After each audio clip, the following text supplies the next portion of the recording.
Hello students. आज अपन discuss कर रहे हैं कंसाइनमेंट चैप्टर।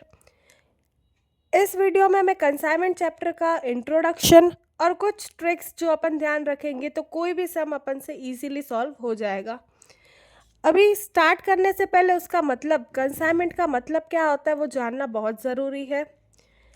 कंसाइनमेंट में कंसाइनर और कंसाइनी ये दोनों के बहुत बड़े रोल्स हैं। अभी कंसाइनर क्या होता है?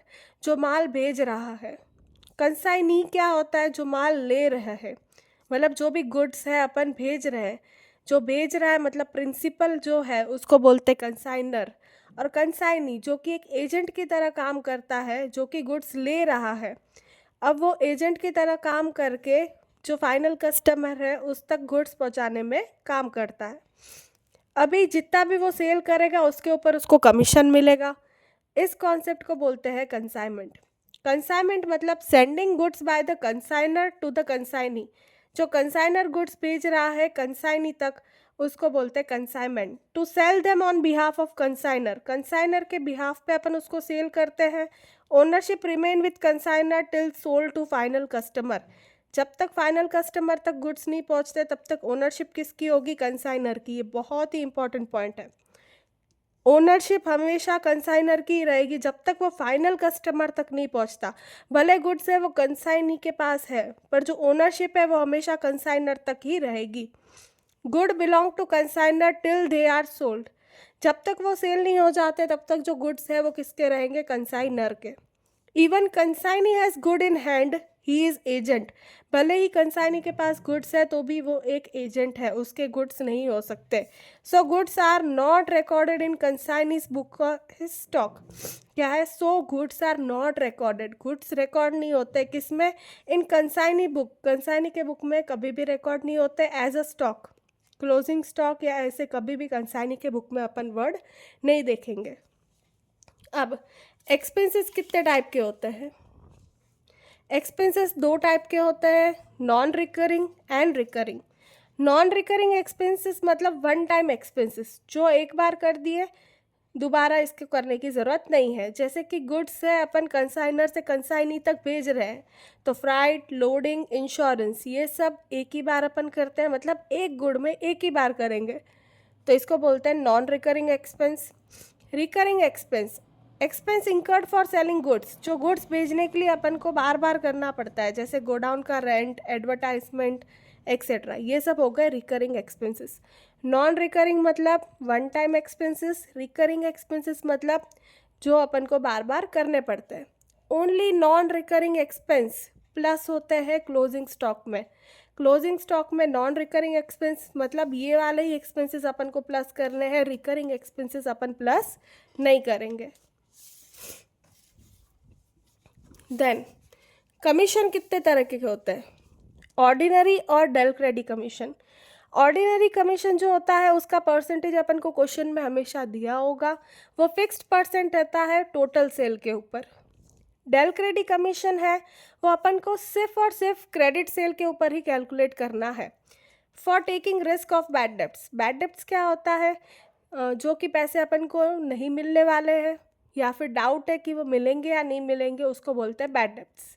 ओके, बैड डेब्ट्स मतलब जो पैसे अब अपन को नहीं मिलने वाले, अपन ने गुड सेल किए हैं किसी को पर कुछ भी वो इंसॉल्वेंट हो गए या फिर उनके पास पैसे नहीं बचे, इसके लिए अभी वो पैसे नहीं मिलने वाले हैं, तो वो रिस्क लेने के लिए एक डेल क्रेडिट कमीशन लिया जाता है जो कि क्रेडिट सेल पे ही कैलकुलेट होता है। If del credit commission given bad debts is equal to consignee loss. अगर डेल क्रेडिट कमीशन दिया हुआ है तो बैड डेब्ट्स का किसका लॉस हो गया? कंसाइनी का। अदरवाइज अगर डेल क्रेडिट कमीशन नहीं दिया है तो बैड डेब्ट्स को माना जाता है कंसाइनर का लॉस है। ठीक है, अगर डेल क्रेडिट कमीशन क्वेश्चन में दिया है तो बैड डेब्ट्स है वो कंसाइनी का लॉस है। मतलब कि इसका मतलब क्या हुआ कि जो भी जवाबदारी है, जैसे कि देखो कंसाइनर और कंसाइनी ये दोनों एक एग्रीमेंट में आए हैं। ओके, अभी कंसाइनी का कोई रिलेटिव है, कंसाइनी इसको जानता है और कंसाइनी गारंटी देता है कि ये पैसे देगा ही देगा। ठीक है। कंसाइनर की कोई भी जवाबदारी नहीं है, कंसाइनी ने गारंटी दी है कि ये रिलेटिव पैसा देगा ही देगा, अगर इसका लॉस हुआ तो मैं भुगतान करूँगा। तो कंसाइनी ने इसकी जवाबदारी ली है, तो इसके बदले में वो कंसाइनर से क्या चार्ज करेगा, डेल क्रेडिट कमीशन। मतलब उसने क्रेडिट सेल किया पहले, अभी क्रेडिट सेल किया मतलब उधारी में माल इसको बेचा, अभी ये पैसे नहीं देगा तो इसके बदले कौन पे करेगा, कंसाइनी पे करेगा, पर इसके बदले उसको डेल क्रेडिट कमीशन देना पड़ेगा। तो डेल क्रेडिट कमीशन दिया है, इसका मतलब क्या हो गया कि अगर पैसे नहीं दिए इसके रिलेटिव ने तो ये किसका लॉस होगा, कंसाइनी का लॉस होगा। अदरवाइज अगर ये इसका रिलेटिव नहीं है, कंसाइनर का ही कोई रिलेटिव है, अगर वो पैसे नहीं देता है तो वो किसका लॉस होगा, कंसाइनर का लॉस होगा। ठीक है, डेल क्रेडिट कमीशन दिया है मतलब कंसाइनी का कोई पहचान वाला है या फिर कंसाइनी ने उसकी गारंटी ली थी कि वो पैसे पे ऑफ कर देगा। अगर वो फिर पैसे पे ऑफ नहीं करता है तो फिर वो किसका लॉस हो जाएगा, कंसाइनी का। अगर कोई भी डेल क्रेडिट कमीशन नहीं दिया हुआ है तो बैड डेप्ट है, वो किसका लॉस हो जाएगा, कंसाइनर का। फिर वैल्यूएशन ऑफ क्लोजिंग स्टॉक, ये बहुत ही इंपॉर्टेंट पॉइंट है, जो एग्जाम में क्वेश्चंस आते हैं उसमें क्लोजिंग स्टॉक कैलकुलेट करने का पॉइंट होता ही होता है, और इसमें ही सारे बच्चों को आके बहुत सारे डाउट्स हो जाते हैं कि क्लोजिंग स्टॉक और दूसरा एबनॉर्मल लॉस, ये दोनों चीज़ कैसे कैलकुलेट करें। Cost of good lying unsold with consignee, जो कॉस्ट ऑफ गुड्स है अनसोल्ड कंसाइनी के पास, वो अमाउंट इधर लिखेंगे। ठीक है, मतलब टोटल गुड्स जितने प्रोड्यूस किए हैं उसमें से माइनस कर देंगे जितने सेल हो गए, तो जो नहीं बिके हैं वो वाले गुड्स इधर लिख देंगे।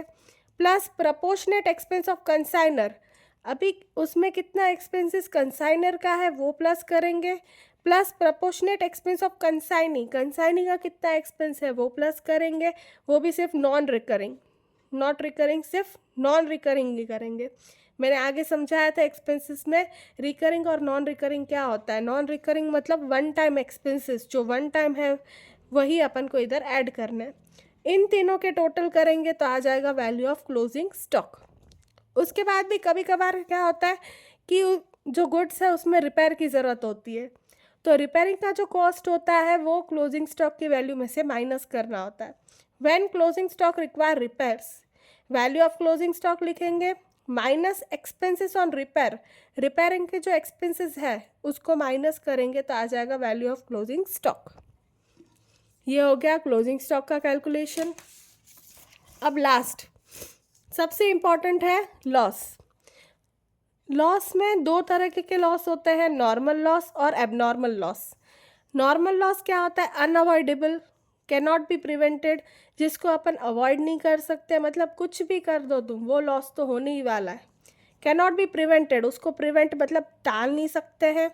नेचुरल फैक्टर मतलब कि नेचुरली वो चीज़ें, जैसे अर्थक्वेक होता है नेचुरली, वैसे ये चीज़ें भी नेचुरली लॉस हो जाती है, इसको कुछ भी करके ह्यूमन फैक्टर नहीं रोक सकते। एग्जाम्पल इवॉपरेशन और लीकेज, नॉट रिकॉर्डेड, इसको बुक्स ऑफ अकाउंट में रिकॉर्ड नहीं करना है, मतलब अपन कंसाइनमेंट का अकाउंट बनाएंगे उसमें नॉर्मल लॉस की कोई भी एंट्री नहीं होगी। फिर एबनॉर्मल लॉस अनएक्सपेक्टेड होता है, अपन ने एक्सपेक्ट नहीं किया होता और वो हो जाता है। अवॉइडेबल है, उसको अगर अपन सावधानी रखेंगे तो अवॉइड भी किया जा सकता है। और एक्सीडेंटल लॉस, एक्सीडेंट हो गया उसकी वजह से कोई भी लॉस हो रहा है, आग लग गई, चोरी हो गई, वो सारे लॉस है जो अपन अवॉइड कर सकते हैं सिक्योरिटी रख के या एक्स्ट्रा प्रिकॉशंस लेके, उसको बोलते हैं abnormal loss. Example fire, theft, accident etcetera. Recorded in consignment account, consignment account में इसको रिकॉर्ड करते, इसको नहीं करते, इसको करते। अगर इंश्योरेंस कोई पैसा दे रही है तो उसको इसमें से माइनस करना है इंश्योरेंस क्लेम को। Net loss if transfer to PNL account, जो लॉस होगा उसको पीएनएल अकाउंट में ट्रांसफ़र कर देंगे, मतलब एबनॉर्मल लॉस जो होगा उसको पीएनएल अकाउंट में अपन को ट्रांसफ़र करना है। कैलकुलेशन कैसे करते हैं, कॉस्ट ऑफ गुड लॉस्ट, जितने का नुकसान अपन को हुआ है उतने गुड्स का अमाउंट, उसमें प्लस करना है जो प्रपोर्शनेट एक्सपेंस ऑफ कंसाइनर है उसको, सिर्फ कंसाइनर के एक्सपेंस को प्लस करेंगे इसमें। अब इसमें एक चीज़ ध्यान रहनी है कि जैसे कि गुड्स है, इसकी वजह से भी बहुत सारे सम है वो रॉन्ग हो जाते हैं। गुड्स है वो कंसाइनी तक पहुँचे ही नहीं, कंसाइनी तक पहुँचे ही नहीं है, उसके पहले ही लॉस हो गया है, तो फिर इधर सिर्फ कंसाइनर के एक्सपेंस को ही प्लस करेंगे। कभी कभार ऐसा होता है कि गुड्स है वो कंसाइनी तक पहुंच गए, इसके गोडाउन में रहे थे, इसके गोडाउन में पड़े थे और आग लग गई, तो इसमें plus proportionate expense of consignee भी करेंगे। बहुत सारे स्टूडेंट्स पूछते हैं कि कब कंसाइनर के एक्सपेंस को प्लस करना है, कब नहीं करना है। तो अपन को क्वेश्चन में क्लियरली बोला होगा कि गुड्स है वो रास्ते में ही चोरी हो गए या रास्ते में ही आग लग गई, तो उसमें कंसाइनी का कोई भी लेना देना नहीं है, तो उसको अपन प्लस नहीं करेंगे। पर कंसाइनी तक पहुंच गए हैं, उसके गोडाउन में है, फिर आग लगी है या फिर चोरी हुई है, तो इसमें प्रपोर्शनेट एक्सपेंस में कंसाइनी का भी एक्सपेंस प्लस होगा। माइनस इंश्योरेंस क्लेम, तो आ जाएगा एबनॉर्मल लॉस। ये पूरा इन डेप्थ है, बस अपन को है ना सम करते वक्त लॉस और क्लोजिंग स्टॉक ये दोनों का कैलकुलेशन आ गया तो कोई भी सम बहुत ही इजीली से हो सकता है। कोई भी सम तुमको डाउटफुल लगे कमेंट सेक्शन में मेरे को कमेंट करो, मैं वो सम करने की पूरी ट्राई करूँगी। Thank you.